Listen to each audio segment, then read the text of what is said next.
if you think President Trump has been at war with the Beltway culture, you haven't seen anything yet, because now he's tackling the real money. The $54 billion in budget cuts on a lot of domestic agencies, this partially to offset the same amount of money and increases that the president wants to spend on defense and military. Well, now we've got his budget. And now all the targeted agencies and programs and services and subsidies, there's a reason they're in the federal budget. Every single one of those programs, no matter how small, no matter how obscure, has a fiercely loyal constituency, has lobbyists that will fight to defend it, and will have, I believe, a sympathetic media, because it's kind of an unbalanced PR fight.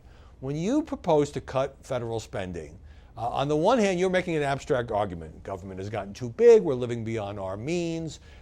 We need to rein things in. We are blowing up the deficit.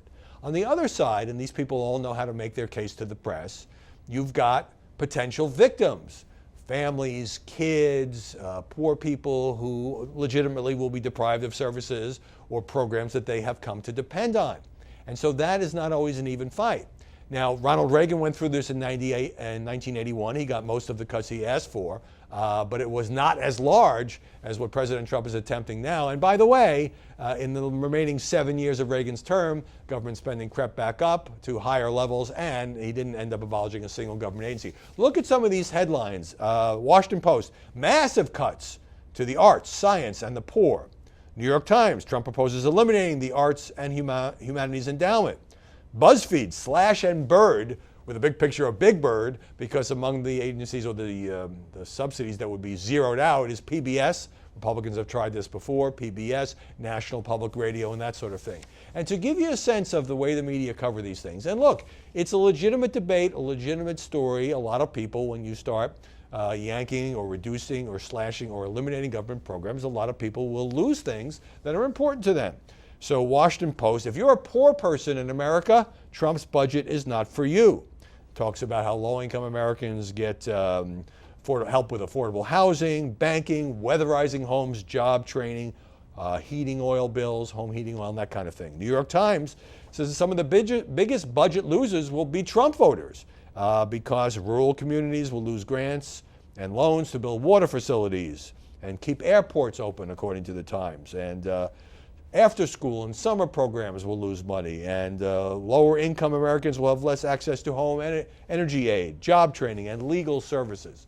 So this is going to be a huge fight. It's a little bit reminiscent of the Obamacare debate, because it's one thing in a campaign to say, repeal it, get rid of it, it's a disaster.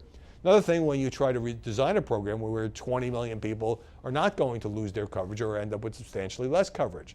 And this is exactly the kind of fight that we should be having. This is exactly why we have elections. President Trump was elected making clear that while he was not a doctrinaire conservative when it came to saying, and he said this to me and other interviewers, that he'd protect the big ticket entitlement programs, but chiefly Medicare and Social Security, he made clear that he wanted a smaller government and that he wanted to increase military and defense spending. This is what he ran on. He won, so presumably he'll have a lot of clout. But here's the thing.